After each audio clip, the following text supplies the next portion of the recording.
Hey guys, listen. Welcome. Happy Saturday. I'm glad for all of y'all out there that are joining us on this Saturday afternoon. Okay. If you're spending time with us, we truly appreciate it. This is Royer and I. Royer has his own channel. It's called Royer's World. Don't forget to go over there to watch some videos, subscribe, chat with him in the comments. Okay. Royer has been coming up on my show for a while, and we have just been joining in a lot of efforts together to do a lot of different things. And he had this idea because y'all know how I get down. I get very opinionated, okay? And he was like, "We're going to review Prince Harry's book Spare." I was like, all right, you're forcing me. I'll go get it. When it purchased the book from Barnes and Noble, you see that? And my local Barnes and Noble, the book is 30% off. Okay. So I purchased the book at Barnes and Noble. I also dropped it on. I'm an Audible person. Okay. I love Audible. Now I love having my actual books, but I love Audible too. And I actually dropped it on Audible. And Prince Harry is actually narrating the book himself. So you will hear him read his book in his own voice. And I joked highly about the book and about him running his mouth before reading the book. But I will tell you this, hands down, it's interesting. We're only doing part one today, okay? But it's interesting. He has a lot to say. You will get to see a different side of him. And one thing I love over here is I love to get to hear it from the own person's mouth. I love to hear their side of the story. So I'm gonna bring up Roy here, but before I do, I want to open up by saying this. That you know what they say, watch what you name your children, watch the names you call yourself, watch the nicknames you give yourself, especially if you're gonna feed into that energy of the name. Okay, there's a lot to be said in the things and the ways that you understand yourself and you bring up yourself and you embrace yourself. So when you want to call a child stupid all the time, they may feed into that and they may start to believe it. And their whole legacy in life may be connected to you constantly calling them stupid. He named his book Spare because that's what he considered himself, and that's what they called him, the Spare. And he was the Spare just in case anything happened to his brother, then he would be the next in line to take on the legacy. Let me bring up from Royer's World, who's going to recap this part one of the book for me. Yes, it's a self-fulfilling prophecy. Come on now, Sarah, real talk. Okay. He's going to break down this book with me. We're only going over part one today. Next week, we will do part two over there at Royer's World. We hope you'll follow us and join us for this recap. The book is extremely interesting. And in addition to that, next week, when we do part two's recap, we're going to give away Prince Harry's book Spare to one of the subscribers. Okay. Yes, let's hold it up for you. We're going to give it away. Probably would have never got the book and actually read it if it wasn't for him. But it's a lot of insight about Prince Harry, and there's a lot to talk about. Roya, what are your beginning words you would like to say about, Prince Harry, Spare, and us just doing this and, reading his book? Well, first of all, I want to say, hey, everybody. Welcome to the Grey Tribe. If this is your first time, welcome. If not, we're so glad that you are here today. Please remember, as you're coming in the room, to hit that like button, comment, and let us know you're in the room. And then as well, subscribe to my Auntie Diva's channel over here, okay? We want all the subscribers in the world. Just like me, she is all about laughter, love, and inspiration, and with a little mess on the end. So that's what we here today. We're here to laugh, love, inspire, and have a little mess with our Prince Harry, okay? So I want to part one, as Diva said, we're going to start in part one. And part one is basically giving us pretty much Prince Harry being born, his mom passing away, up until the age of 18, going into adulthood, okay? So that's what part one kind of talks about. And so I wanted to open up with first, Diva, I feel like what you said was perfect. We have to be careful what we're naming our children, what we're their lives, what we're calling them, what we're saying to them. Because at the very beginning of this book, Harry kind of talks about right after his grandfather passes away, and they're walking into the garden, him and Willie, which is Prince William, and Pa, which is his father. And they're this is after Prince Harry has fled the country. He's already left, he's moved on. And so he came back for Prince Philip's funeral, excuse me, Prince Philip's funeral. And so there's already going on in the family at this point in time, as we know. And so Harry came with the intentions, first of all, to celebrate Grandpa's life, to celebrate the legacy, and to help mourn with his family. Secondly, to try to figure out what this rift is in the family, how we can fix it, and possibly come back to England and get back together on one accord to be a family. We know that Papa just passed away. Granny is kind of on her last legs of living, you know, and there is a lot of transforming going on in England with as far as the powers of who's in charge. You know, more of the family members are having to the senior family members are having to step up because Queen Elizabeth is not doing as much now. So we're kind of getting there at the beginning of the book. And so once we pass by there, Prince Harry goes right into, you know, him, his mom, William, and Dad, and just the rift from the beginning of his life, of him and his mom, or him and his mom and his father not really getting along, not really being present at the same time, if that makes sense, and really being over the boys, mom having most of the time with the boys, mom making sure that the boys are in school, you know, doing momly duties. But Pa, which is Prince or King Charles now, really doesn't have much to do with it. And it affected Charles at a very young age. And so I'll kind of just stop right here and we can talk with dealing with mom and dad, their rocky marriage, the children knowing that they have a rocky marriage, and trying to figure out the divorce, because this is when they're separating and all of that. So Diva, what were you kind of feeling in this first couple of pages beginning this book? Okay, so first I gotta address Ayana. I hope I'm saying your name right. Ayana. I really hope I'm saying your name right. Girl, the mall is my home. You are always welcome when you see me to approach me, address me, say hello. I would love it. Don't worry about it. I'm okay. But honey, you know, pray for me. I live in the mall. Okay, I live in the mall. Okay, and so you know, say a prayer for me, but don't pray the whole thing away because I like shopping. Okay, just pray. Just a little bit of it, just a little bit.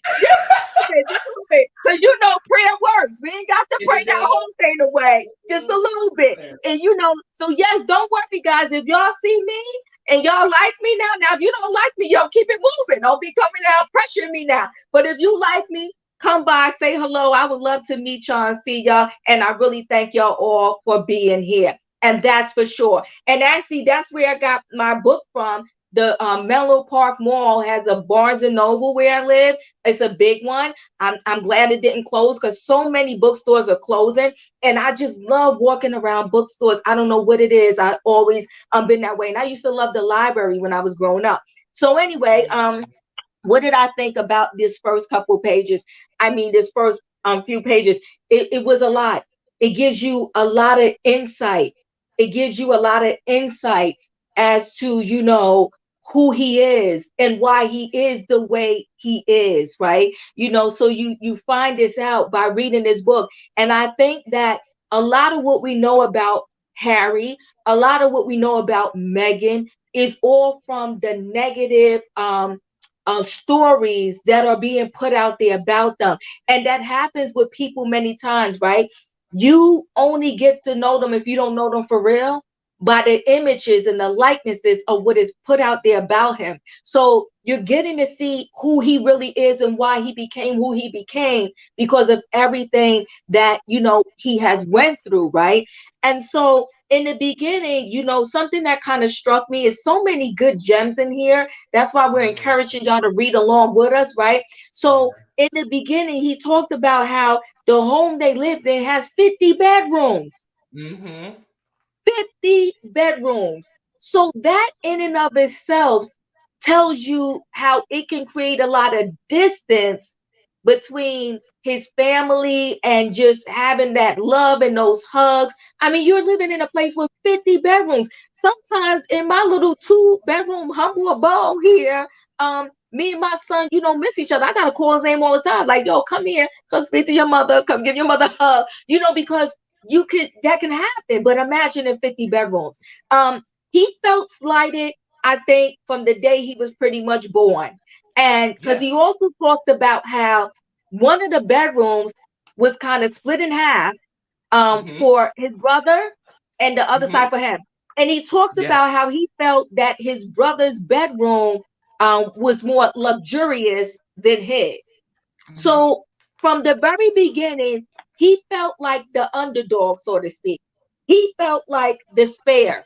Okay. He felt like, And go ahead. And since you say that, Diva, if you guys have been reading along with us, you will see at the very beginning, it talks about right after he talks about meeting in the garden with his dad. It says that he, oh y'all, I had highlighted some.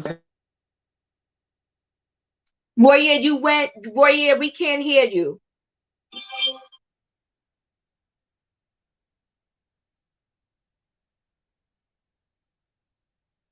Okay, wait. Okay, you got to figure out some things. I don't hear you. Now you're on mute. Here we go. Okay. Here we go. Sorry, Okay, my good. phone and Good. everything out. But it had said that literally from the time that he was born, one thing that he really remembers is that he was taught that Willie was the king and he was the spare. Yeah. If he needed blood, if William needed a blood transfusion, if he needed bone marrow, if he needed a lock of hair, whatever he needed, Prince Harry was taught that from the very beginning, his birth was only to serve the king and the crown, which was next in line. So it gave him that perspective from jump that I'm not that important anyways. I'm not going to Yeah. get the best of the best. I'm not going to have the best of the best. Anything that I receive, it's going to be a step lower than what my brother receives. So I thought that I just wanted to shout that out real quick because that was a very important detail that you did speak on. Yes, yes. Ayana, thank you for the super chat so much. Love you, Diva. Next time I will say hello. Yes, please do. You just moved to the area for Piscataway. Okay, that's very close to me. Can't wait to read the book. Currently reading, no explanation required. Okay, I like that title. Okay, I ain't got to tell you why I'm doing what I do. Okay, all right, by Carol. Okay, by Khan. Great book for women. Okay, we may have to look at that one next. Now, Okay. let me tell you with that part there, because I highlighted this. He said my half of the room was smaller, less luxurious. I never asked why. He said I didn't care, but I think a little different. I think it impacted him. But we'll continue on. He said um he said 2 years older than me. So his brother's 2 years older than him. Willie was the heir, whereas Mm-hmm. I was the spare. Was the Can spare. you That was the perfect imagine? word. Yeah, can you imagine growing up in a family like and this is the words that's going on. This is what adults are speaking, right? He said Mm-hmm. this wasn't merely how the press referred to us, though it was definitely that. This was shorthand often used by pa and mommy and grandpa, and even granny. So this was everybody. Everybody used it. Yes, everybody used it. Mm-hmm. He said the heir and the spare. That's how they were referred to, the heir and the spare. He said there was no judgment about it, but also no ambiguity. I was the shadow, the support. He said I was the plan B. The plan B. Now, you know what, unfortunately, the world knows plan B as you have some sexual encounter, you wake up the next day, you want to make sure you don't have that kid. That's a plan. That's where you go get the plan B. And as I was reading this, I was just like, good gosh, just it's crazy, right? And now he said, let me tell you what he's heard his father saying something one time. He said, when I was 20, the first time I heard the story of what Pa allegedly said to mommy the day of my birth. He said, wonderful. Now you giving me an heir and a An spare. heir My and a work spare. is My done. work here is done. I was Oh done my with. God. I put the book down, Diva. Like I literally put the book down for a second because I was like, as a first of all, not even a child thinking about this. Let's talk about Diana coming fresh out Woo! of birth, giving birth to your second child. Diana was nowhere near Charles's age. She's 11 years younger than him. So the fact that you have the mentality of, you've given me my heir and now you've given me my spare and I'm done with you. What do you think that did to Diana after birth? And this was before we even started talking about postpartum depression, all of these other issues that are going on now today. Those things were going on back then as well. We just didn't have knowledge or talk about it as much. So the fact that he said that, it just spoke volumes about Charles's character as a human being. Oh, 100%. And then, unfortunately for Prince Harry and his brother, they knew it was always this unspoken word about the girlfriend.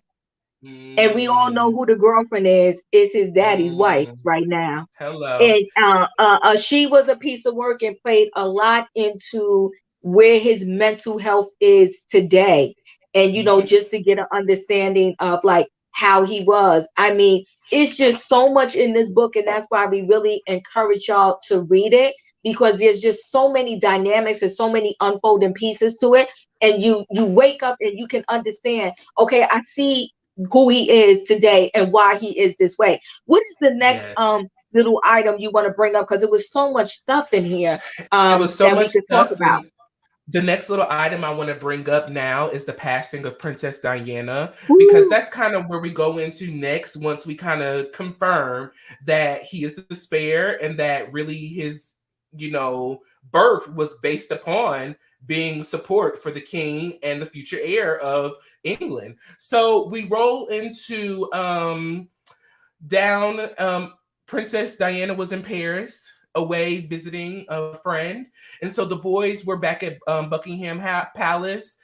So normally in Buckingham Palace, and this is the reason that I want you guys to read this book with us, there are a lot of small details that really put together this story. And as Diva has been saying, and the understanding of not only why Prince Harry thinks the way he does, but Charles, Prince William, Camilla, Kate, all of the royal family have this mentality. So as I was saying, it was nightly parties all the time. And so Harry said that he was scared of the dark.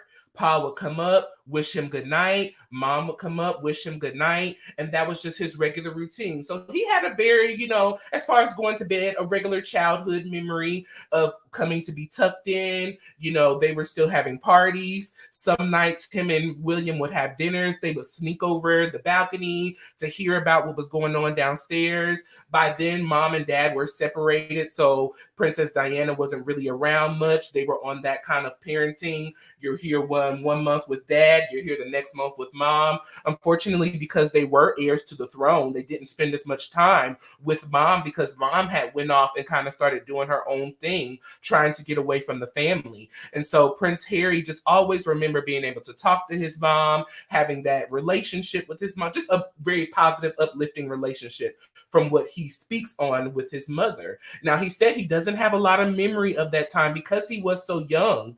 And so due to his mom passing away, it blocked out a lot of memory trying to focus on what was going on. But he speaks on, he was getting ready to prepare for bed. They were watching the news and it was time for bed. And they told him to go ahead and go to the room. We'll be up in a minute. Dad comes up to the room, sits on the edge of the bed. He does not touch Prince Harry. He does not, Wait. He did. Wait, hold on, right here. He did put his hand on his knee. Hand on his knee. Yes, excuse me. And let's add this to it. Prince Harry is known by many names. His dad, and that's page 18 right here. And his dad always called him darling boy.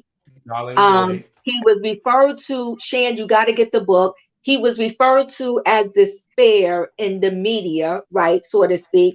And as we go along in the school, I want to say in his towards the bottom, in the school, I want to say he was like number 116. And then there's a part where you're going to learn that he was called Spike as you go through the different, stages in his life that he talks about. But again, our encouragement is, y'all, Get this book. Get Yeah. this book. Get the book. But go ahead, continue to your thought there because dad comes in. And let me just add this before you continue, Roy. You got to understand that people end up showing love and dealing with friendships the way that they experienced it in their life.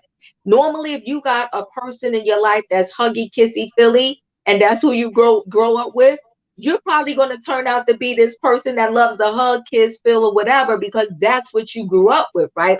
So his Mm-hmm. dad was just very he was not emotional on that particular level, but he Mm-hmm. wasn't emotional on that particular level because neither was his parent. Okay, so with Prince Charles, his parents, okay, were always away doing their duties. He only saw his father every now and then. So it wasn't like he was always getting these hugs and kisses from the mom and the dad because they was off doing their royal duties. So and what Harry said is he know his father tried, and Mm-hmm. he said his father always came and said goodnight to him, but his Mm-hmm. father wasn't this big, Billy touchy huggy type of person, because that's not what he knew, right? So we got Mm-hmm. to get some things like to his defense, so to speak. So go ahead and That's true. continue when he came and told, Prince Harry like about his mom. Yes. And so, to the fact of what you're saying, that Diva, I do want to shout this out real quick. If you have not seen The Crown on Netflix, The Crown will give a very, very, very good upbringing of Prince Charles, Queen Elizabeth having the children. Queen Elizabeth was not a very touchy feel type of mom. She was barely around for the majority of the upbringing of Prince Charles. So, that lovey dovey, emotional, feely type of thing, that is not their family at all. As far as Right. the heirs, let me speak that specifically. The heirs. I believe a little later on in the chapter, Prince Harry speaks about Diva. You know how the higher heirs up were not allowed to be touched. They're not allowed to be kissed. They Yep. weren't allowed. They were just pecks on the cheeks every now and then. And so, Yep. as it wasn't until as they kind of got into the 21st century that they really started shaking hands and hugging and things of that nature. So that was a really Hmm. good detail. But on page 18, Diva, as you said, it talks about how Pa sat on the edge of the bed. He put his hands on my knee. Darling boy, mommy has been in a car crash. I remember thinking, crash? Okay, but she's all right. Yes? I vividly remember that the thought flashing through my head. I remember waiting patiently for Pa to confirm that indeed mommy was all right and remember him not doing that at all. Hmm. So the fact that number one, not only is your mom passed away, but you're kind of getting this hard, cold shoulder because, as we stated, Prince Charles did not grow up with that loving, touchy feely thing. It was a pat on the knee, and it was very, just basic and to the point. There were no fluffy words. There were no, in our um here in the United States, we have a little bit more of a compassion, I would say. As E Hmm. says, we got to be compassionate and have a heart. And not to say that Prince Charles didn't have a heart and that he's not compassionate, but he's just not, that just ain't He in them shows it. He shows it in a different way. in a That's different you way. know what though. That's You the know perfect what we're word to here say. too. Yes. What we gotta understand is sometimes we think people don't love us because they're not showing it in the way that we understand and we receive love. So Mm-hmm. you know how they always say you gotta meet people where they're at. Maybe I show love by giving gifts. Maybe other people show love by saying it to you. Maybe someone else shows love by writing you a note. So it's about understanding how a person kind of shows their love and then Mm-hmm. trying to connect with that. And then when you're in like a romantic relationship, you can teach the person what your idea of love is and how you understand love to be, and seeing if y'all can meet each other in the middle. If I need hugs, then okay, I'm gonna give you hugs so you know that I love you. Mm. If you need XYZ to know that I love you, then that's what I'm gonna try to give you. So what I did appreciate about Harry is he's telling us how his dad is, but he also told us that his dad showed him Like he knew his dad cared. He He combats knew it his. with what he could do.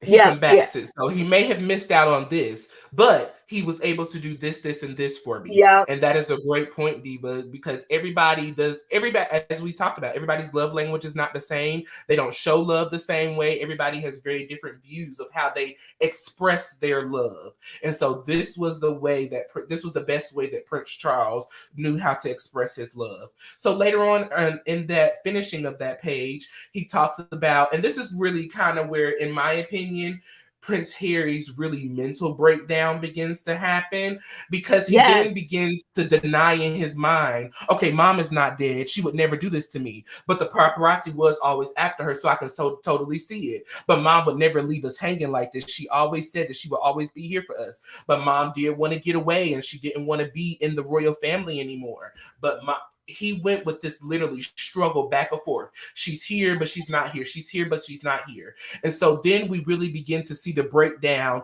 of Prince Harry's mental mind as a young man, because we have to remember he's only 11, I believe, when this happens. I believe that's what the I forgot. I don't know if they gave us the exact age, but let me add this to your conversation, Roy. mhm, He mentally, at this point, when the dad came and told him that, mom was gone and didn't make it, he couldn't accept that in his head, like Roya was saying. Then he said, okay, so he said, I remember him, he said, I was patiently waiting for Pa to confirm indeed mom was all right. And I remember him not doing that. He said, mhm, there was then a shift internally, right? It was a shift internally because what our body has the capacity to do is always protect us. So mhm, if your brain has to shut down so you mentally won't break down, your brain will do that. It's amazing how the body functions to always protect us. And his protection mode was in his head, he kept saying, Mom is not gone. She's probably just trying to get away from all of this stuff permanently. And then as soon as she gets to her safe place, she's gonna call me and Willie, and that's what he called his brother William. She's gonna call me and Willie and say, like, everything is all right.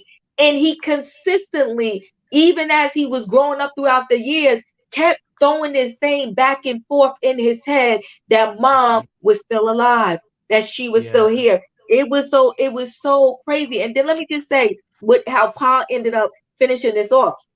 He said, Paul looked down into the folds of the old quilts and blankets and sheets. There were complications. That's what he's telling Prince Harry about mom, right? He said, Mommy was quite badly injured and taken to the hospital, my darling boy. He said, he always called me darling boy, but he was saying it quite a lot now. His voice was soft. He was in shock, it seemed. Oh, hospital? Yes, with a head injury. He didn't mention paparazzi. So, we come to know that it was this whole thing with the paparazzi chasing her, and that's why that Mhm, accident happened. He said he didn't mention paparazzi. He didn't say she been chased. I don't think so. I can't swear to it, but probably not. The paps, what they call paparazzi is the pat. Were such was such a problem for mommy, for everyone.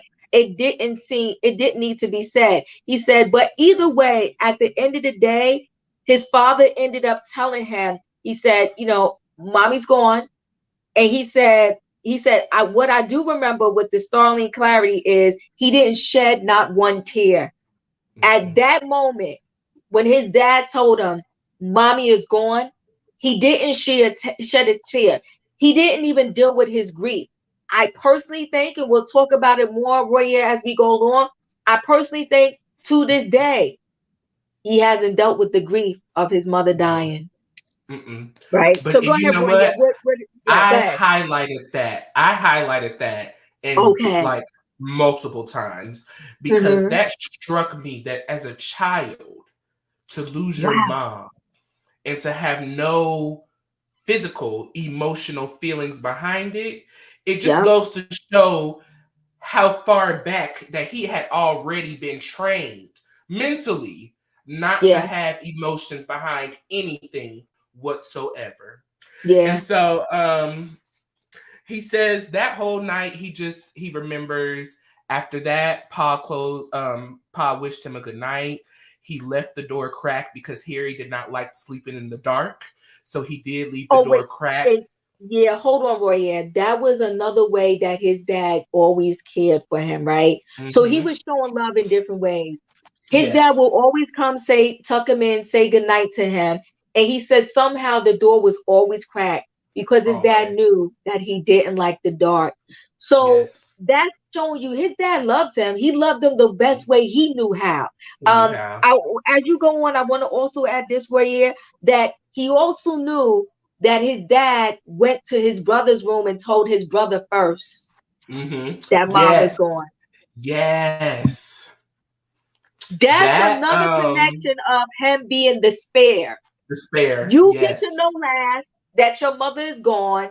I already went to your brother. Go ahead, Warrior. Take it from there. Woo! Honey, you messing me up. This is stuff that I thought about too, and I just like I think that there was just so many overwhelming pieces at the very beginning that I was just like I was stunned when I read this book, y'all, because Mm-hmm. like he said from the beginning, he was told you are the spare. And so as he even said in that chapter, Diva, Pa did not tell him that he had already went to Harry or to William. He just already knew because that's how the line was set up. You were the Mm-hmm. spare, so everything comes to you second. So that was Yeah. a very powerful point. And so this happened on a Saturday, as we know. And so Prince Harry said when he woke up the next morning, everybody kind of just went as normal. They went to church, and just kind of kept going on. Now, after the service, they were told that they thought it would be best that they get out of the car and, kind of walk the streets to show the city or the country of England that it was time for mourning, that the family was in mourning. So many of the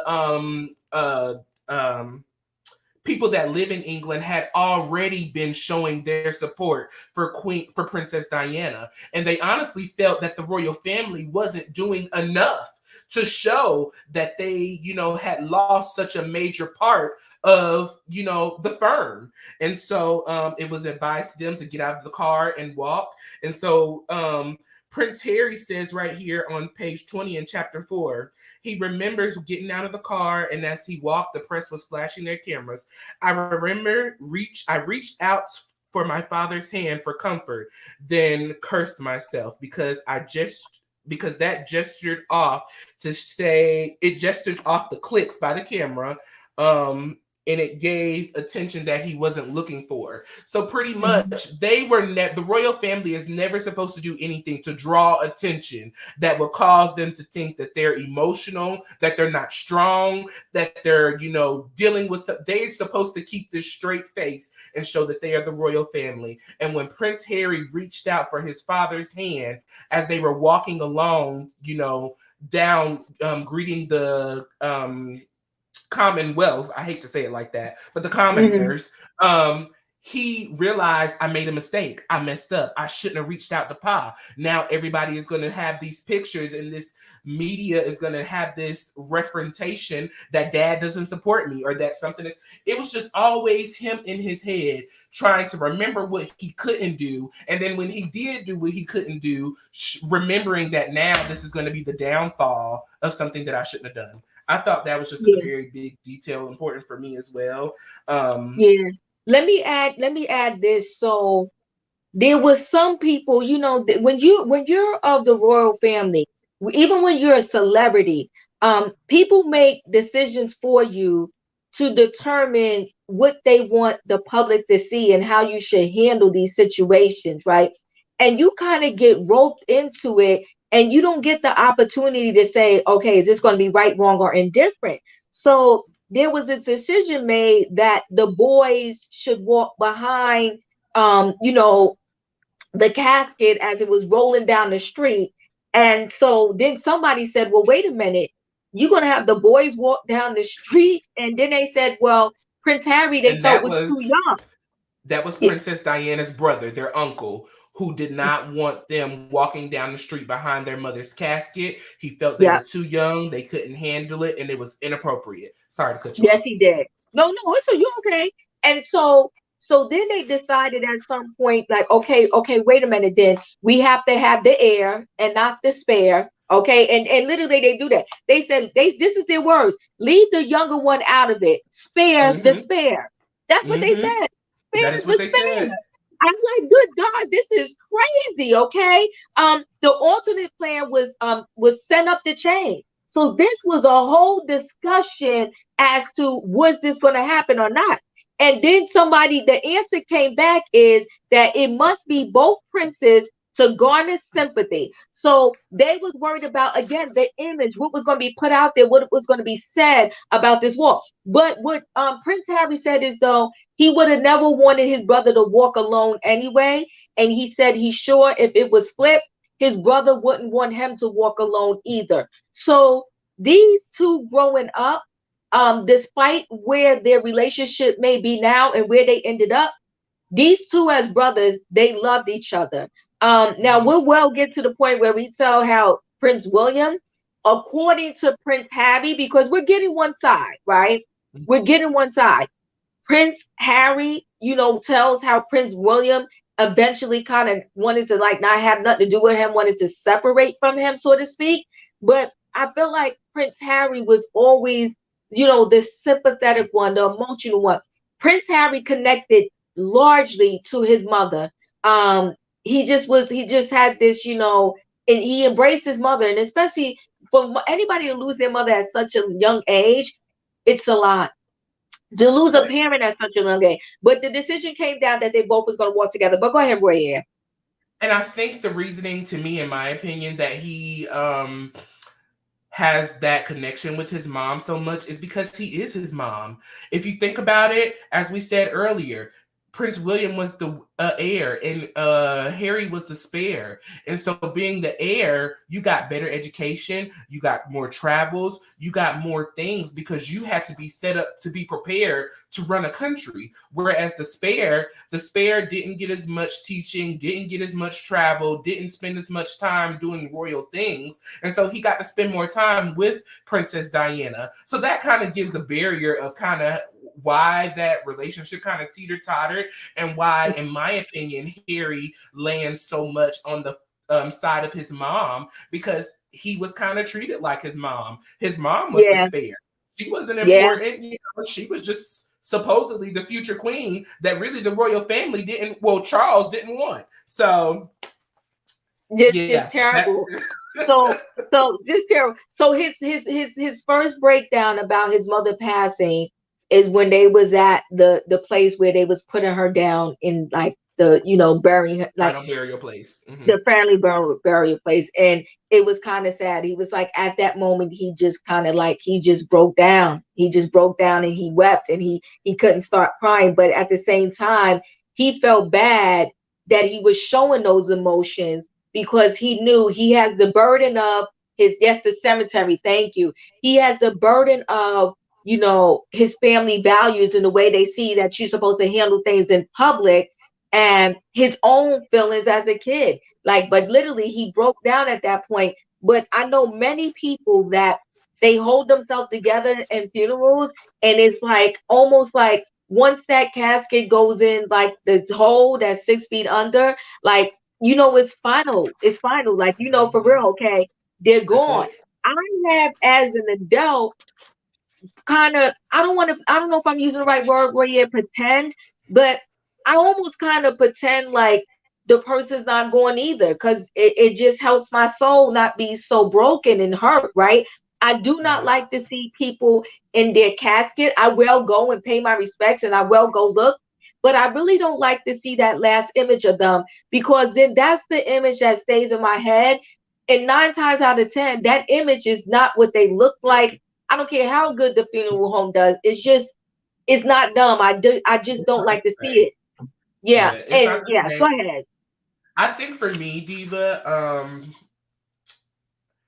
the funeral and the casket and the seeing of the body is closure for me. I think it's a reality check Okay. for me. Like, it's actually real, because I think being in the hospital, or if that's how you pass, prior to being in the hospital or whatever the situation may be, it's like, okay, they're still here, they're going to pull through. But that final resting place, it's the security for me. Like, okay, this is it. This is the final. This it ain't no more. So I could definitely see it both ways. But I love that we definitely have a different perspective on that. Yeah. Because I think that we forget sometimes that everybody's perspective is not the same when it comes to going on to be, wherever you're going to be next. So I thought that Right. was very just he's talked about in here that as the flag came off the coffin, descended to the bottom of the hole, that finally broke me. My body convulsed and my chin fell and began to sob uncontrollably in my hands. I felt ashamed of violating the family's oath, Mm, but I couldn't hold it in any longer. So he tried to do mm-hmm. his best, but I am gonna say, so that we can kind of move on in the book, that this Yes. is the one and only time that Prince Harry had that breakdown with his mom. After that, he moves on and he still kind of struggles with that belief. She's here, she's not here. She's away, Yeah. she's not away. He struggles with that. And so as we kind of move on into the next couple of chapters, we kind of Mm-hmm. see that their family is starting to kind of move on. They kind of never really dealt with it. Now they did talk about how the commoners felt like the royal family did not respect Princess Diana, and so they did bring down the flag to have flag waving, and they did have this timing of mourning. But after all of that was over, Prince Harry said that they moved on as regular. That's when we begin to start hearing about Camilla. The boys kind of started going into their separate ways. Prince Harry was sent off to school to kind of get away from the hoopla of it all, to really focus on his studies. He began to Let go me ahead. let me throw this in there, Roy. And his birthday was darn near 2 weeks after his mother passed. Oh my God. Oh God. I was like, this is So crazy. I Go kind of ahead. skipped over that because that was very emotional. Like I kind of like rushed through that chapter because I couldn't imagine. I just couldn't even imagine. Like Yeah. the Two book was weeks already after. traumatizing. Yeah, like Woo! that part was already traumatizing. But then to have to celebrate your mom's birthday 2 weeks after, knowing No, that his nobody in the birthday. yeah, that's what I mean. I'm sorry. Yeah.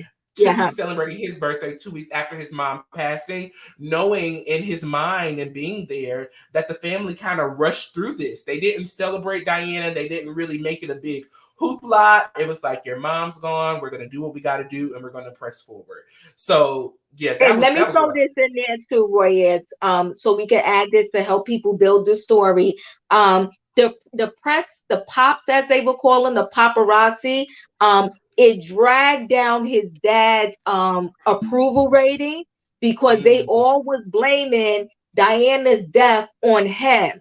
Okay, on the way that the dad, Prince Charles, treated her. They had the family out of him. So it's going to be important for you to understand that his ratings publicly was in the gutter, and Prince Harry says that he was used as the sacrificial lamb to up the ratings of the public approval of his dad. And we'll get into that with you. And so he was ushered off back to school like business as usual. And then at school, to give you an idea of how he had all of these names, and he connected to these names better because he wanted Mm-hmm. to forget that he was Prince Harry, so to speak. And so at school, everybody was known as a number, and his number was 116. So go ahead, Roy. 116. So his number was 116. He had just come back to school after the tragedy. Um, People not only in the royal family but had kind of moved on, but even at the school everybody had kind of moved on. We're moving on with our assignments. Prince Harry never really felt comfortable at home, and so when he got back to school it was kind of rough as well. But as time got on, he still struggled with the pulling back and forth, mom's here, mom's not. Some of his assignments caused him to struggle because, as you know, he's going to school that is prepping him to be a prince as well, not just teaching educational things. So they're going over the history of his ancestors and how, their family, or how it operated with them. And so he's just really struggling during this time period as, school is going on, missing his mom, missing his dad, because when they send them off, this is a school of all boys. There are, for lack of terminology, nannies who are helping them, who are getting them in bed, waking them up, the daily routine. And then they have their male teachers who are teaching them. And so Prince Harry kind of struggled through this latter part of the school year, going into the summer. Once we kind of got over into the summertime, his dad decided to take him over to Africa, I believe it was, to Yes, it celebrate Nelson was. Mandela. Nelson Mandela had just became in charge of the country, and the Spice Girls were going to be there as well. So Prince Harry kind of looked at this trip as a vacation for a moment, to get away, to spend time with Pa. But then later on, he kind of realized that this was business.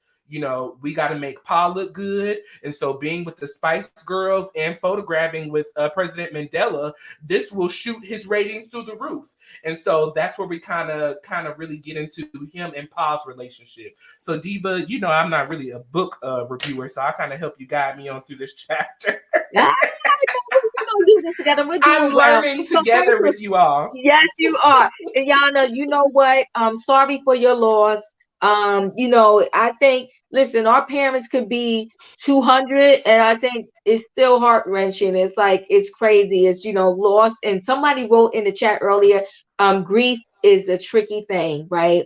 One moment you're fine, and the next moment you're laying down thinking about them, and your emotions arise all over again. So yes, they went to Africa together. So listen, pretty much I'm gonna call it boarding school because it's similar like that. Like, he went to school away, they went to school away. So they was away most of the time at school, and then they were kind of like, he would get to see on school breaks. Sometimes he go places with his dad. Sometimes he go places with, pretty much, I'm gonna say, for lack of a better word, the help from the royal family. Like, they had several people that watched over them. They had nannies. They had this. They had that. So sometimes he would go with dad, and sometimes he would go with other people that watched over them. And he always had security. This is what he's known his whole life. He known nothing other, right? So yes, they went that time together. And he also mentions again in this pretty much chapter that my family had declared me a nullity, despair. So he's living his whole life connecting to this negative legacy of being known as despair. And that is something that could weigh heavy on your heart. And even as he went back to school, I think mentally he knew that his mother was gone, but his mind battled back and forth was with, whether his mother was just hiding out and was going to appear one day and say, "Hey, I'm here." He battled with that. In school, he had a really good friend that he called Has. Okay, he said Henners, like me, Henners was officially a Henry, but I always called him Henners, and he always calls me Has, right? And so he met this good friend in school that he connected with, and then later on, unfortunately, he's gonna have to deal with that good friends, passing. But let's kind of ease into Royer, because there's so much we could talk about in this book. And guys, we're only dealing with part one. But let's ease into the point where Harry and William, they get to meet Carmela, right? They get to meet the other woman. It was very interesting. And listen, both of them didn't have no hard feelings against her. They embraced her, knowing that the fact that, listen, dad is happy because of her, so we're just gonna roll with it. But what was interesting to me is that both of them said they told their dad, just don't marry her. Just don't marry her. What you do with that chick? Don't marry Camilla her. Is what they said. Don't marry that chick. Don't marry that woman. Now our mama is already gone. Mama gone. She gone. Just what you wanted. And you happy. You happy with your girl. All we asking you to do is not marry her. To marry her. And so, but you know what? And when I was reading a little bit of that chapter, I really... the way that it was coming off to me, and you let me know if you feel this, as if they already knew, even before their mom passing, who Camilla was and what she did. They already knew it. Yep. And I think at this point in time, they had already been through so much as a family. As long Mm-hmm. as dad is happy, we'll be happy. Just Yep. don't marry this shit. Here go the words. Here go the words, Roy. He said, "We support you." We said, "We endorse Camilla." Page 41, Roy. We endorse Mhm. Camilla. We said, "Just please don't marry her. Just be together, Okay. Pa. Be with your girl. Do what you want, whatever you want to do with her. But just don't marry her." And what did Don't he marry do? her. They said a wedding will cause controversy in the press. That part. Come on, It will Roy. make the whole country, the whole world talk about mommy, comparing mommy to Camilla, and nobody wants that. So the funny thing to me, Diva, they told him before it even happened what the media was gonna do. Come on. Listen, you know this is saying, Roy. They say out of the mouth of babes. Out of the mouth of Out of the, babes. Come on now. Woo! they said, "Don't do And it, Daddy. don't You could be do with it. her. Hey, sneak in the palace. Bring her on the side. We don't care." Like you've been doing. Like you be.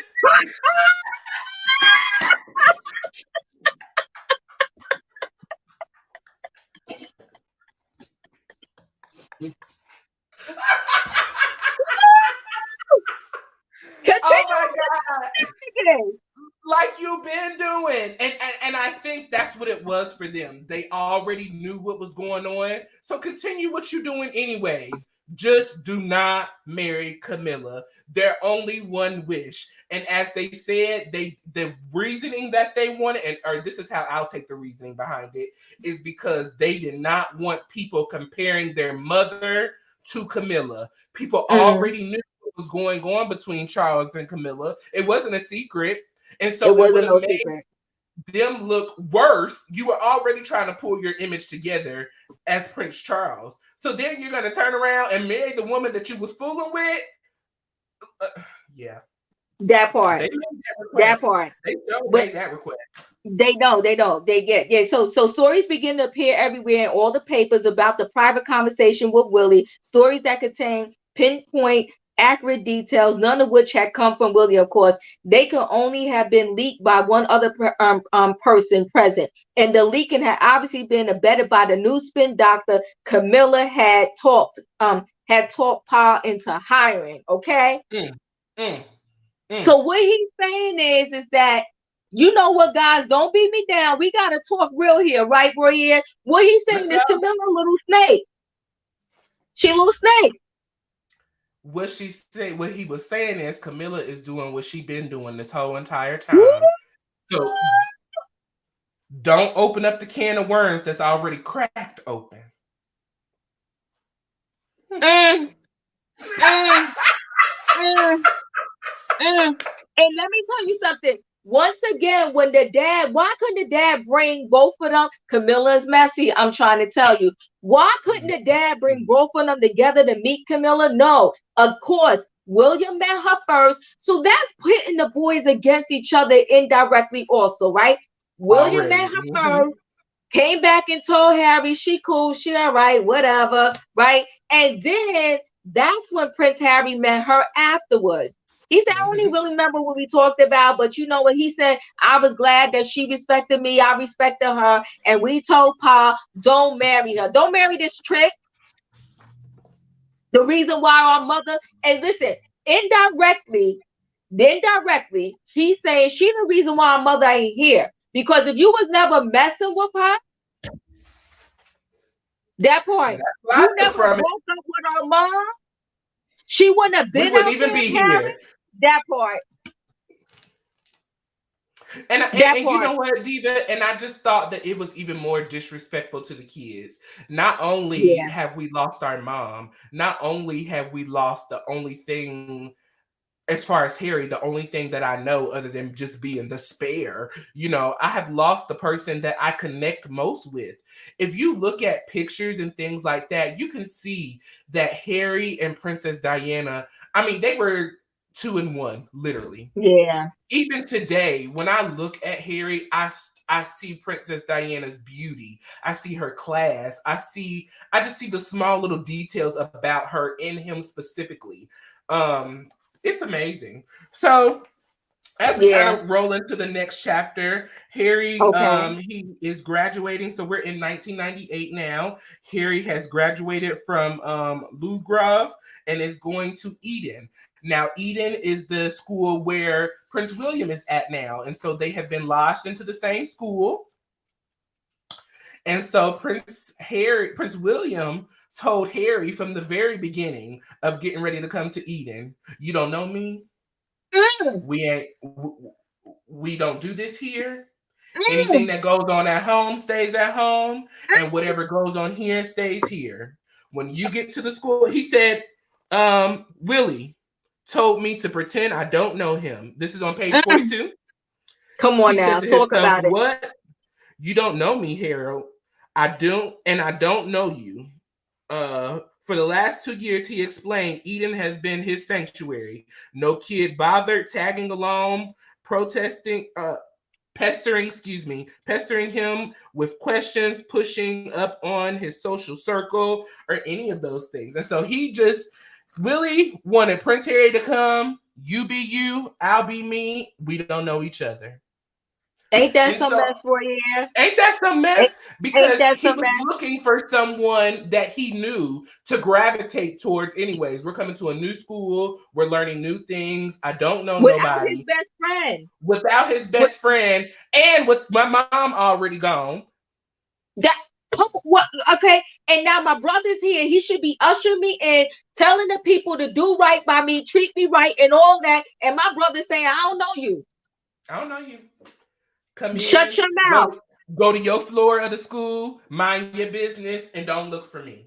And so it That specifically part. states Let me say, that hold on Prince. 1 second, Roy. Let me respond.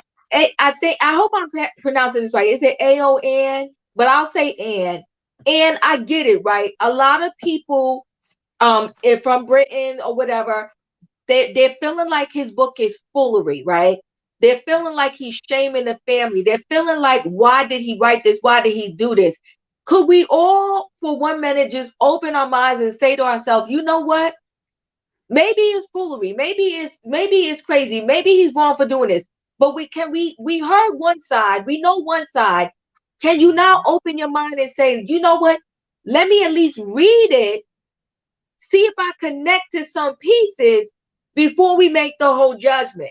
Now I ain't gonna lie to you. I was like, why is he running his mouth before I read the book?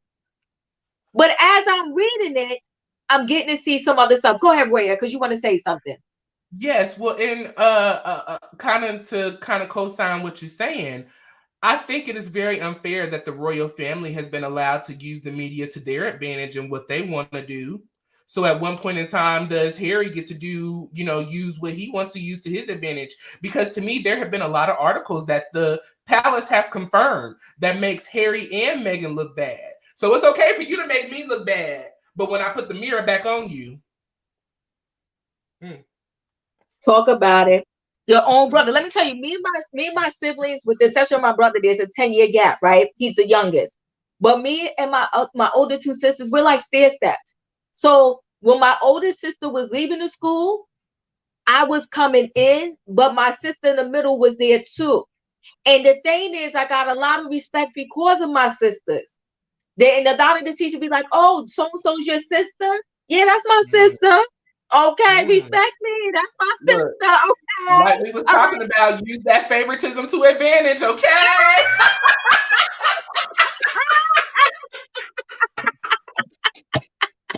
But can you imagine if my sister said, "Yo, when you go up that school, you better not mention my name. You better not say that you part of the family." What kind of Hmm. shenanigans and hurtful nonsense is that? We gotta add though, also William, that he speaks openly about getting into smoking cigarettes, smoking Yes. weed. So I was getting Um, ready to go there next. That's Go our ahead, next chapter. go there, So yes. on page 17, we kind of get into chapter 17, or page 17, or page 43, we get into chapter 17. And so Harry has just started school at Eden. He has made a few friends. And so him and his friends, during their downtime, when they're not being educated or when they're not playing rugby, they take the time to go into the TV room. They watch a little bit of TV. They take some time out for a little smoke break, smoking cigarettes, smoking a little weed every now and then, Ciao.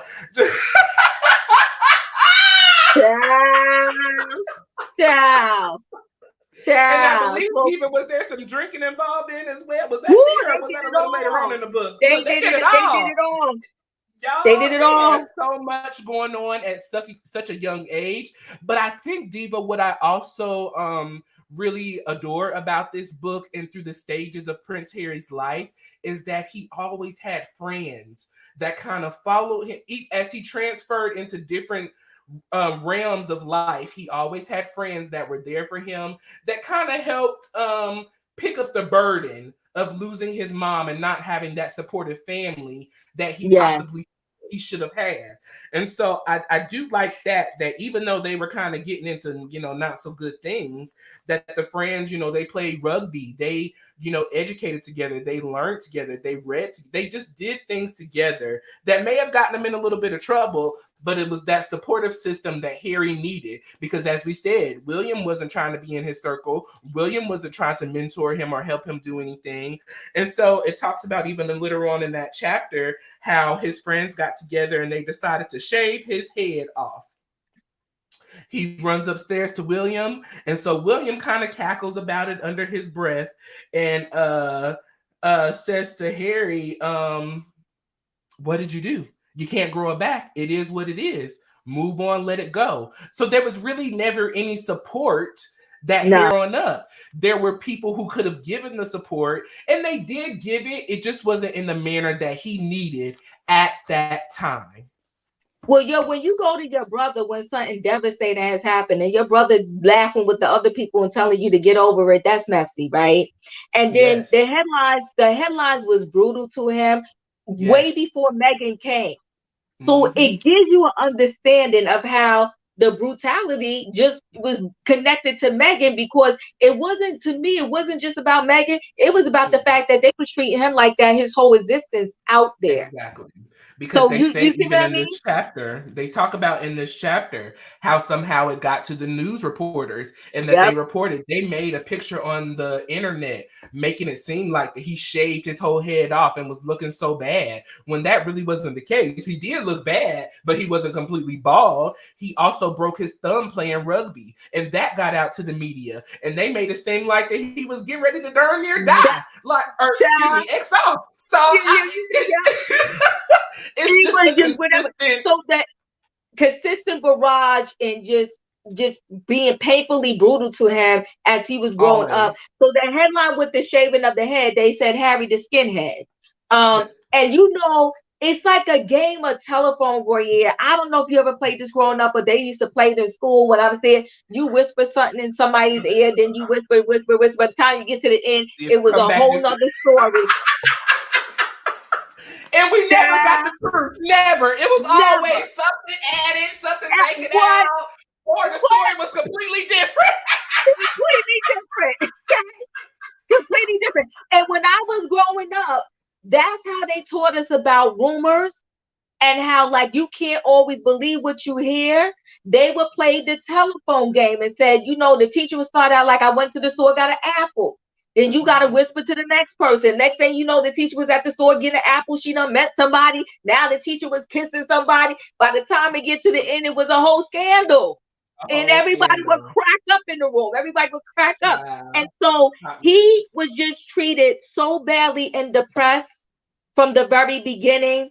And that's how he also just connected with his mother. He always felt like, they did my mother dirty. They did me dirty. And that's why I understand in my mind how they did him and Meghan dirty, because that's what they did to him. But go ahead.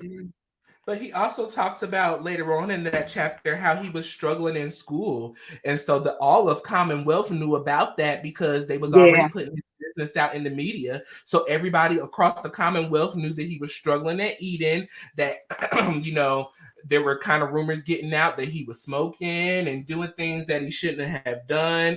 And this is where he also puts into perspective regarding his memory, as far as trying to remember his mom and the little things that she did. And the reason that he was struggling in school, because after the passing of his mom, when you're learning, there's a part in our brain that has to work in order for us to retain the information and to keep it stored. But because he was so used to not restoring certain memories and keeping certain things blocked out, he struggled with school. And so it played a part in his grades and trying to keep up. And it just made him struggle even more. And that kind of really touched on my heart, Diva, because I was kind of a struggler in school. I have dyslexia. I've had it pretty much all my life. I had ADHD. And when you struggle in school, that's enough. But then to not have the support with your struggle, it's a whole and then level. Have people talk about you, and talk then about you, and then not just your school, but the whole Commonwealth. Child, it's good. It's bad enough. Your friends gotta know, and the school gotta know, but your family making a mockery of it. Though, like you said, the whole Commonwealth. It's just messy. You know what Teddy said. In the words of E, have a heart. It just gave me, over here how we always like to give people a little business and little jobs and all that. We let them be telling what they should write a book. I swear to goodness, E need to make t-shirts talk about have a heart. Okay, have some compassion. Okay. E, if you are on here, go on and get these t-shirts going. I will put them on my channel and we will sell them. We'll take a little cut of the price as well. Okay. Yeah, that's all.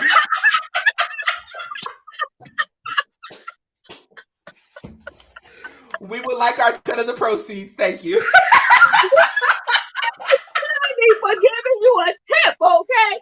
Have a heart, okay? Hashtag have a heart. I'm trying to tell you. Now let's address this, Royer, as because we're going through this book. Let's address this. The dad did actually tell him. I'm trying to find the page. The dad actually did tell him, because there was rumors out there that Prince Harry was not by his father, was not Prince Charles' son. And the dad actually had to tell him, like, look, you're mine, you belong to me. Let that go. After, let's make this note. Oh yeah, that's right. Clean it up for me. The dad made jokes about it, and the family made jokes about it. So this was not just a media thing. People in the family, people around the royals, people at school, they made jokes about King Charles possibly not being the father of Prince Harry. And they actually had a man who they thought the daddy was and was putting the name out here, giving who the daddy was. And when they realized that it actually bothered Prince Harry, they had to kind of put a hush on that. For real. Because who walks around teasing that kid that you ain't mine? Who does that? No. Who does that? Especially when the media is already putting it out there. That part. Okay, are we gonna call you a Martel? Sure. Who does that? You right. I'm glad you added that, because it wasn't like he just came out and debunked it. He debunked it once he knew it was hurting his son, and that was like pretty messy. It was pretty messy. But let me tell you something, guys. It's worth the read. It's so many gems in it. We're not going to be able to go through all of them, but let's touch on the part where, the butler. Remember, the butler was ready to sell and tell the beans about everything about Diana. And they was like, yo, pretty much, I'm going to paraphrase it. They was like, shut your mouth. Shut your mouth. That part too, but let's also, because I know we want to wrap up. I want to touch on real quick too, as well as the media, the member. I want to say there was a gentleman who had found out that Prince Harry was doing coke. Did you get to that? Yes, okay. Yeah, so talk about that. Well, yes. Let's talk about the drugs. You know what?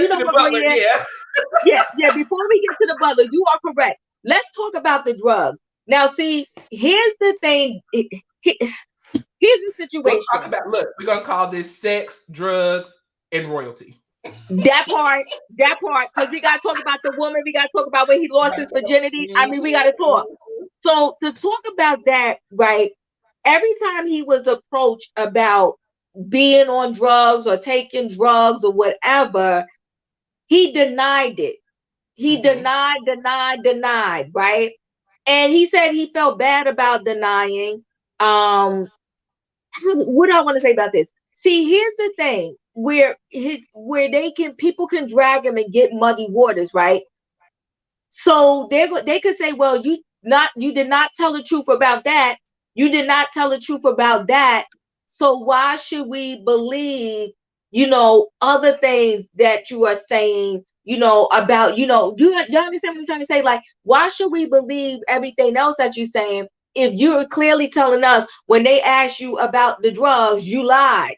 And he admits in the book that yes, he did it. Yes, he did weed. Yes, he did some, the white stuff. Okay.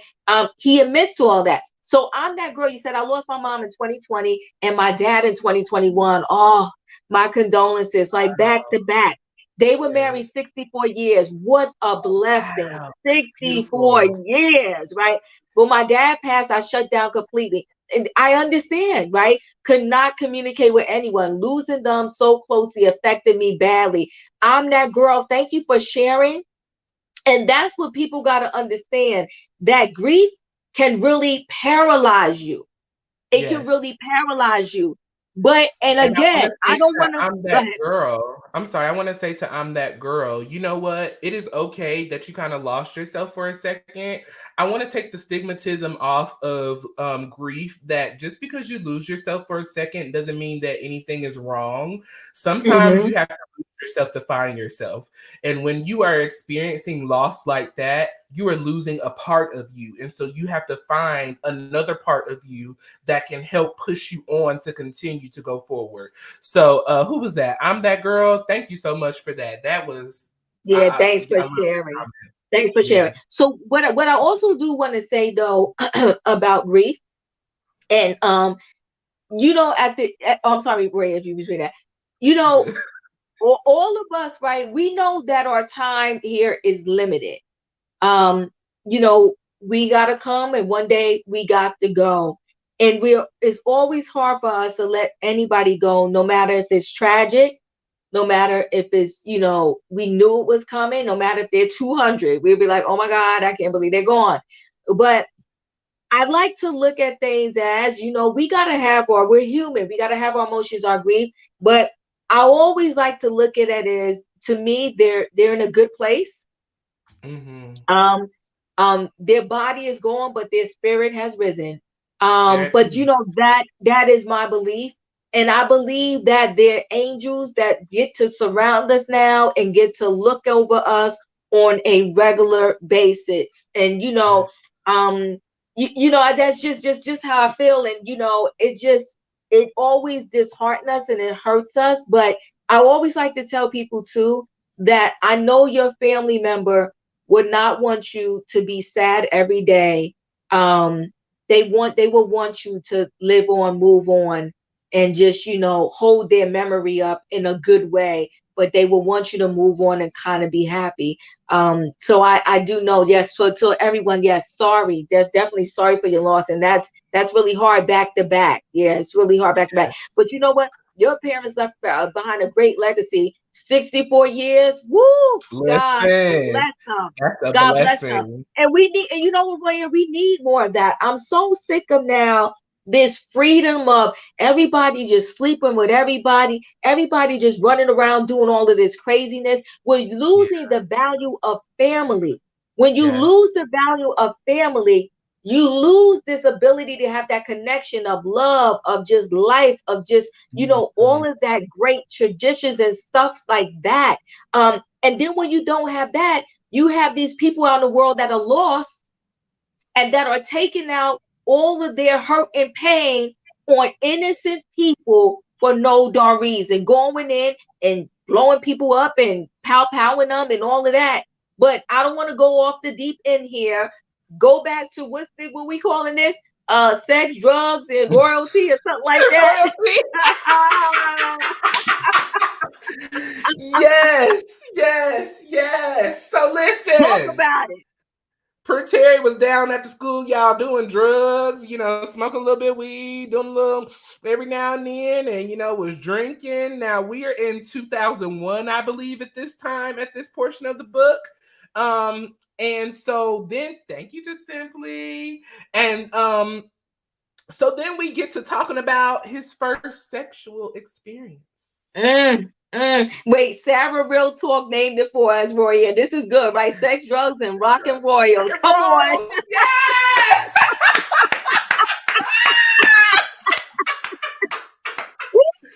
Boy, I love you, Great Tribe. Y'all know how to do it and do it well. Come on with the titles. Yes.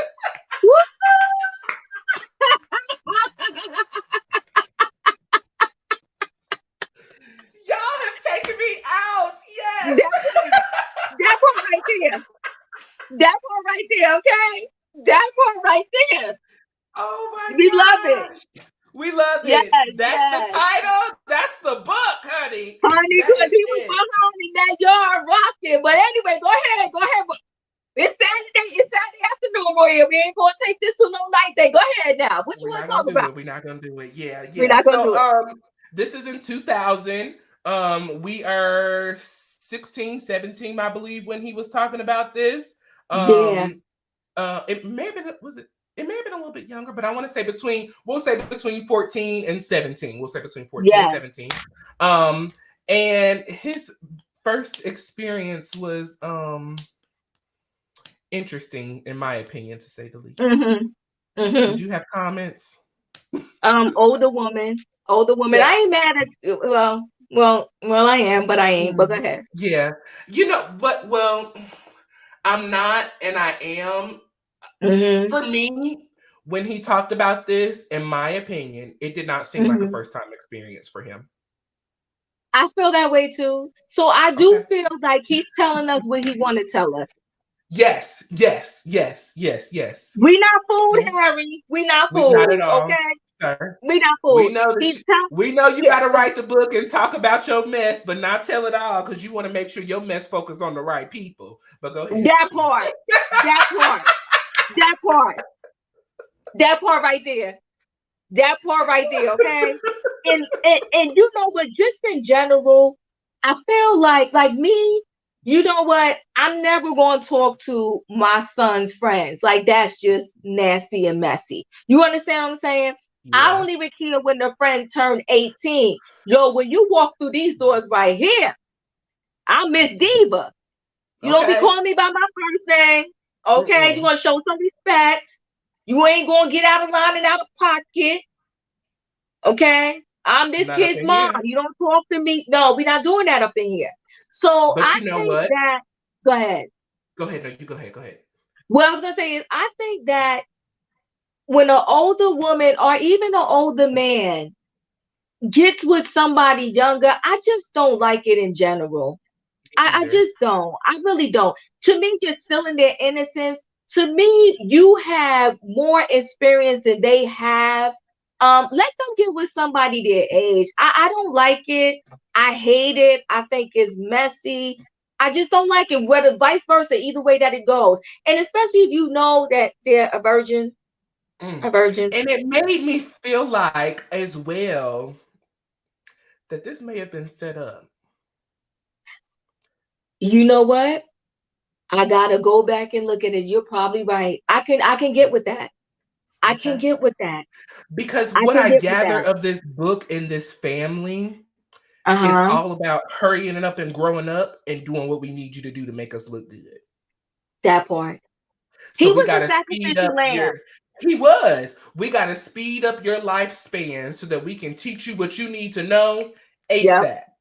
So that you can, keep this line going. Because we have to remember, though he is the spare, if something happens to William, he is next in charge. And so he has to have a line of air to continue on what we have started. And so that's why I said, Diva, it kind of felt very set up for me. No, I think you're right. But wait a minute. Bernice says, Stella, get your groove somewhere else. That's what I'm talking about. Okay.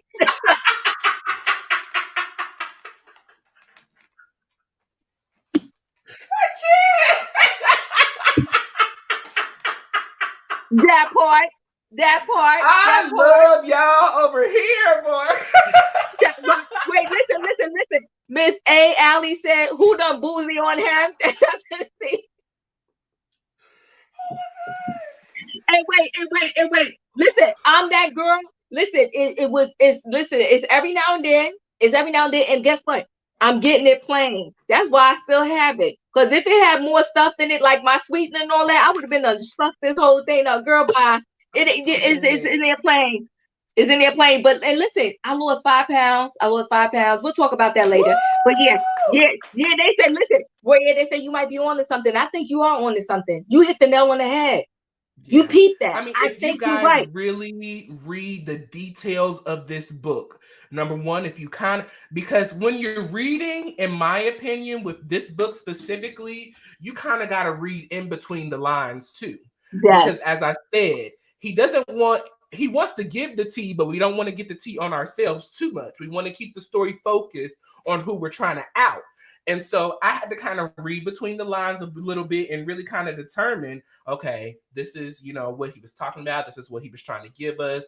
This is what they did, but without saying it. This is how they did it without telling it, So that's what that specific part of the book was giving me strongly. This was set up and this ain't his first time. But wait a minute, you gotta tell us more about this. Diva, did you know that his body parts were also spared for William? You gotta tell us more about that. No. Yeah. What? Who? So that's what I was telling you. Remember at the beginning, they was if he needs blood, if he needs bone marrow, Oh, that part, whatever yes. William needs, That's Harry is the spare to pick it up off of. That's crazy. That's Is that not crazy. crazy? That's not crazy. So while we're in this, what was it? What was he calling it? Sex, drugs, and rockin' royals. Sex, drugs, and rockin' royals. While we're in this part, Roy, so the part about him, I guess, kind of tittering around with these drugs, these substances, so to speak. The media found out, the packs, as they like to call them, what was the paparazzi, found out they was about to run the story. And his dad was pretty much like, let them run the story. Again, this is part of him being the sacrificial lamb for the family. And the only reason why the dad didn't stop it, because they could stop whatever story they want to stop. Let's be clear. They didn't stop it because at the time, his dad was still being dragged for filth for Diana's passing. His ratings was in the gutter. And so they felt like it was going to be a spin around of how people felt about Prince Charles. If they knew that, oh, poor Prince Charles, he has to deal with this son that is on substances. That is, they pretty much call him a drug addict. They did. But also, Diva, and a caveat to that as well, they were actually, the reporter was not going to run the story. They gave him an option. The option was, I won't run the story if you allow me to sit down and meet with Prince Harry so that I can allegedly let him know how bad this is and why he shouldn't be doing this and all of this extra. And then once it went back up to the chain of command, as they said to Prince Charles, no, run the story. Tell on my son. Tell it. Tell his business. Tell his business. Look, in the words of Sheree, who gonna check me, boo? Who gonna check me, boo? And thank you so much for the super chat. Yes, she is correct. The spares for everything, even body parts is included. Good God. Let me tell you something. I would have ran away a long time ago. He didn't stand a chance with his mental. That part.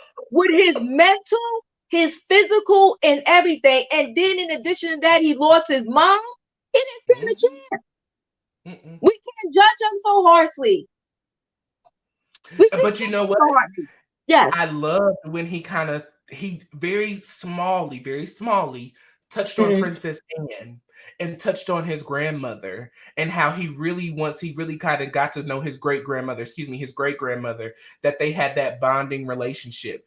But he never really got to bond with Princess Anne because Princess Anne, Queen Elizabeth's sister, was the spare for Queen Elizabeth. Yes, she was. And she got a lot of the treatment, all of the treatment really, that Prince Harry has gotten. And so he found himself kind of finding lines and relationship with Princess Anne, but because Princess Anne was just emotionally just already done for by then, she had been sick, she had been through a marriage, her husband was horrible to her, she was kind of tapped out of reality by then. So he really, where that relationship, in my opinion, where they could have grew and really got to know each other, he never really got that opportunity because Princess Anne was already kind of down the path that, in my opinion, Prince Harry would have gotten down.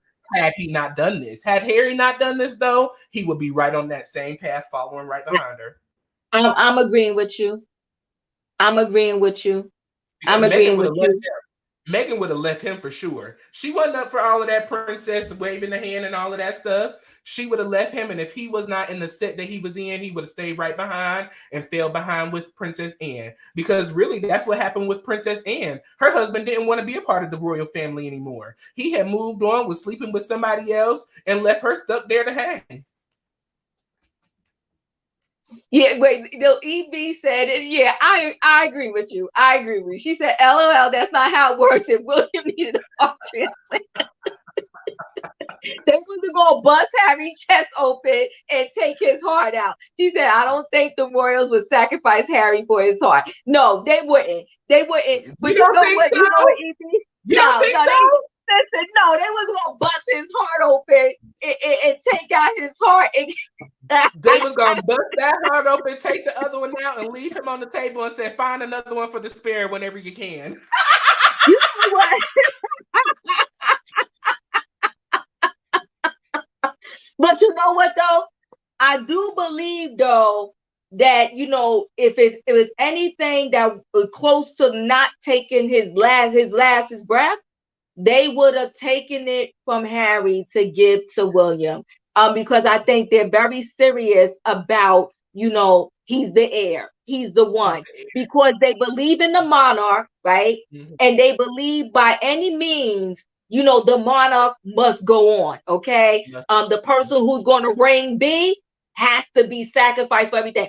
Even when he talked about, remember he talked about Pa. So they also believe that, you know, as Prince Charles, like, you can't do too much. Don't get your hands dirty. Don't get scratched up, beat down. You know, you can't do too much because nothing can happen to you. So you see, so they kind of put that person, the heir, in a bubble because by any means necessary, you need to be protected and nothing can happen to you because you are the chosen one. Okay. Yeah. It's like we said before, you know, when Prince William walked into the room, the lights went up. When Prince Harry walked into the room, the lights went down.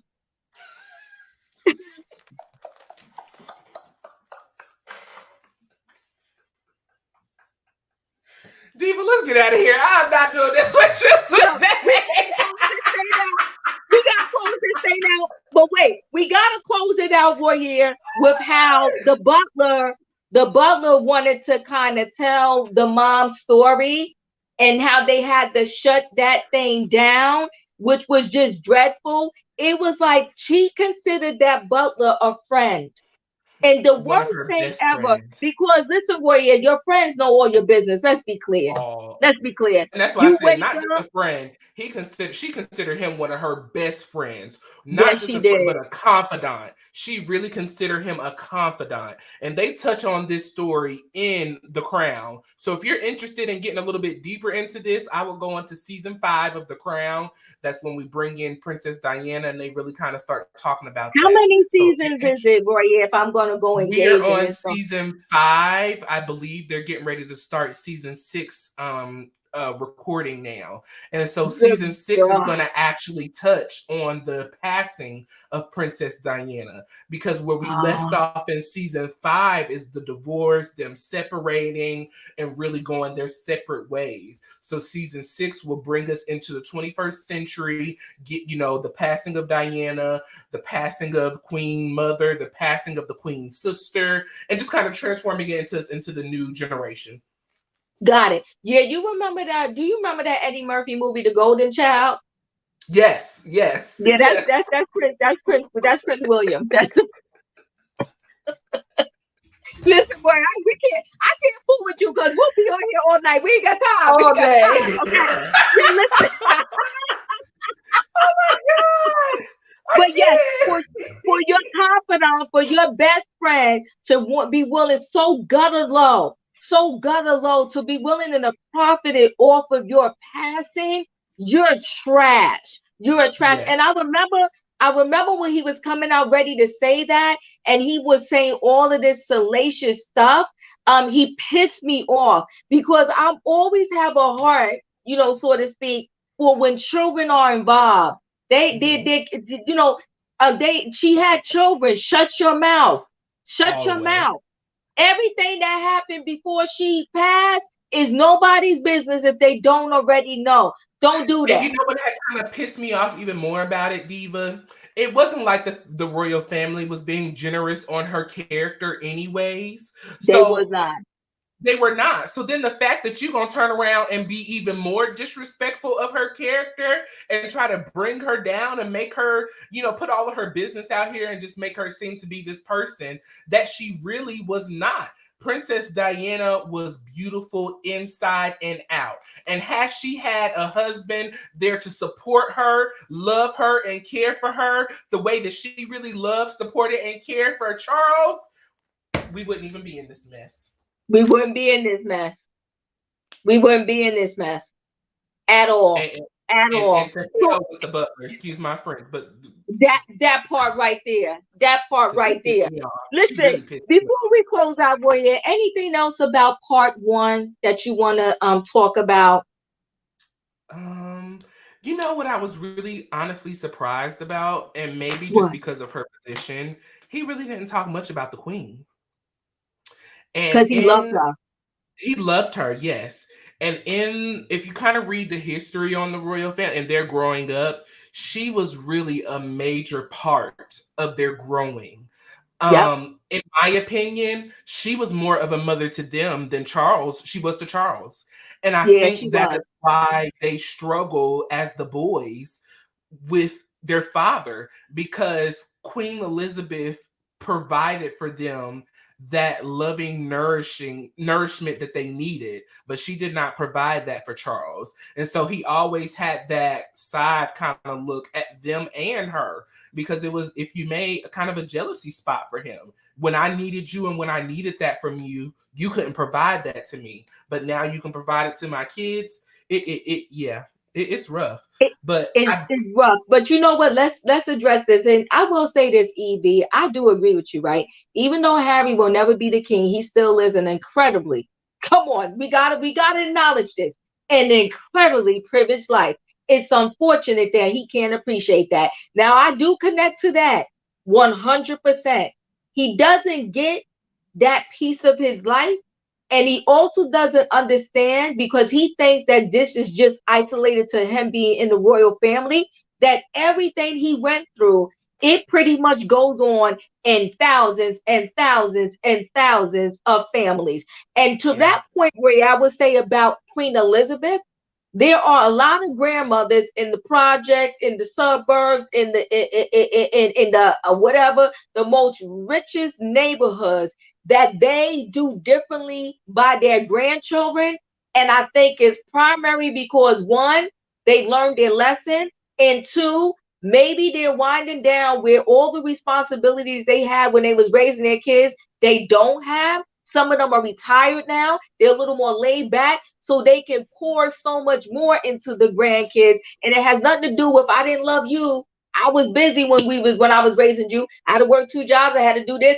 And they say, he even says in this book that Queen Elizabeth was off doing her duties 99% of the time. And that's why Prince Charles didn't see, her. So great points in this book, guys. We're going to get ready to close out. We truly, truly, Diva, he lives a life. He and Meghan made. The royal family cut him off, and people, like, oh, okay. All right. So, okay. So what I want to say is, guys, that part two, we will be doing over at Roy's World. Next weekend, we will be giving away one of Harry's books. Okay. We're going to give away a book because we're truly enjoying this. And I want to say this, right? You know, the thing is, everybody's saying that Harry and Meghan, They made it on their own and they did everything over here by themselves. We gotta tell the truth and shame the devil here, right? The truth is that he was afforded those opportunities because of his name. That's right. Because of his name. Nobody can be, if anybody other royal is over there and they having a bad time or whatever, they're not going to get to come over here and live with Tyler Perry.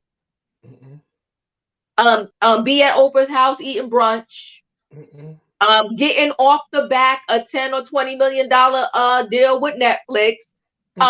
Getting to sit down and have a sit down with Oprah. We gotta keep it 100. We gotta keep it Let's keep 100. it Come 1,000. on, Come on, yeah, we got to keep it 1,000. I mean, yeah. This now, granted, even though he had to flee the country and didn't have any money or security, we know that Meghan had connections here in the States as well. So I honestly believe that they had a plan set up before they even left. This was something that they had been working on.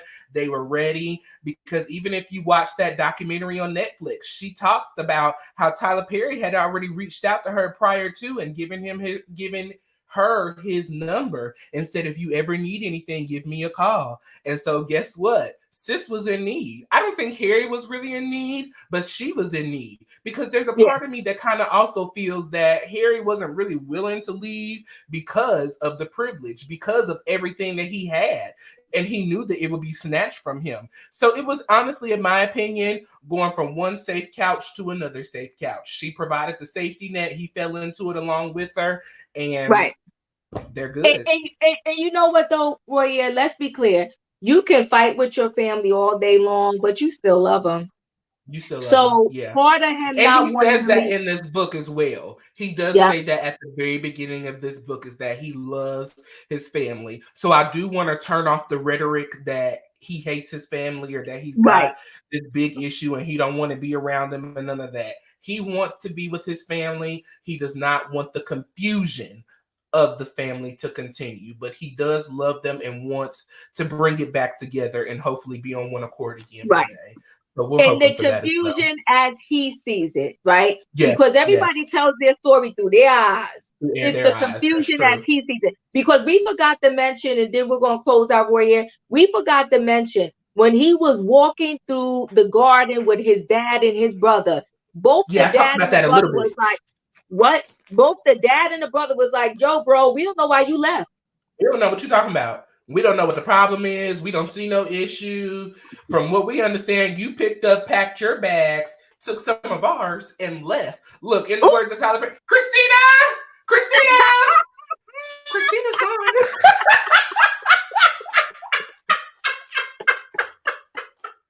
So yes, they are very confused. They don't know what's going on. They don't understand. They didn't have a problem with Meghan. They didn't have a problem with the baby. They didn't have a problem with him. They good from what Harry says. They good. And literally when his brother said to him, yo, bro, I don't know why you left, right? And Prince Harry was like, are you serious? And he like, yeah, I'm dead serious. And then he looked at his father like, hoping the father had some sense and understood. And the father was like, no, I agree with your brother. Why you left? What was the problem? Because that's their whole life. That's their whole life. They're like, we're good. Like you acting like you acting new. Mm-hmm. Yeah, you acting new. This is what happens, right? So listen, I want my t-shirt to read, I'm trying to tell you. Oh, shoot. All right, listen, we're going to do the t-shirt, but like Brady said, we need our royalties from it, because we not just giving tips over here for free, okay? Hashtag have a heart t-shirt. Okay, listen, tone deaf, I reset. Okay, so listen, guys, we love y'all for being here. Thank you so much. Spare, honey, the spare, okay? We will 100% be giving away the book next week over at Roy Ayers World. So part 2, if y'all enjoyed us here, you gotta go over to Roy Ayers World next week, 3 p.m. We'll do the same time, Roy. 3 p.m. Eastern Standard Time. We're going to do part 2 of Despair.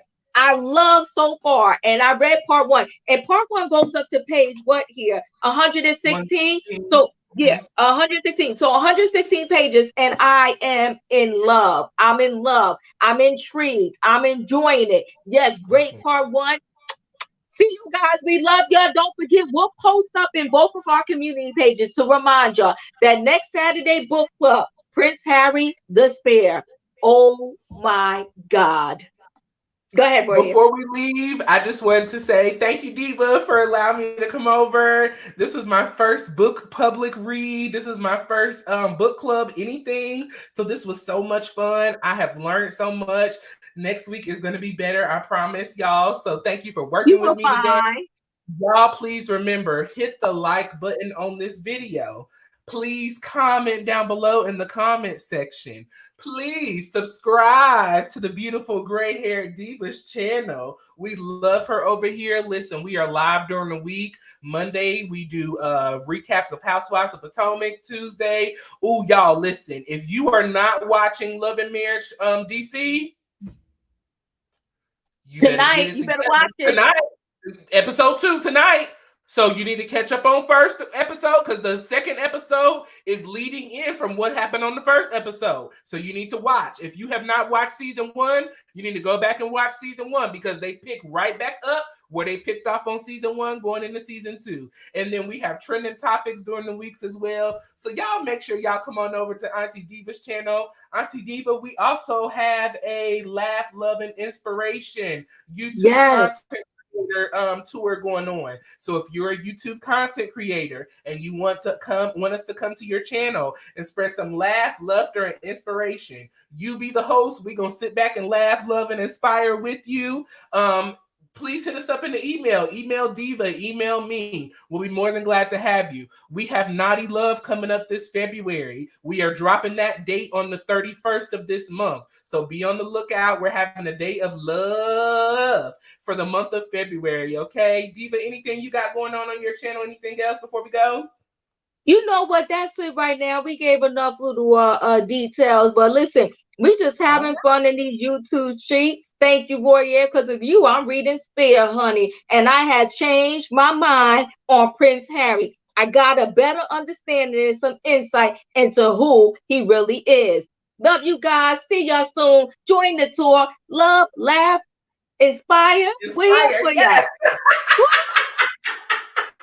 and listen, Royer, as you enjoy the rest of your Saturday, have a heart.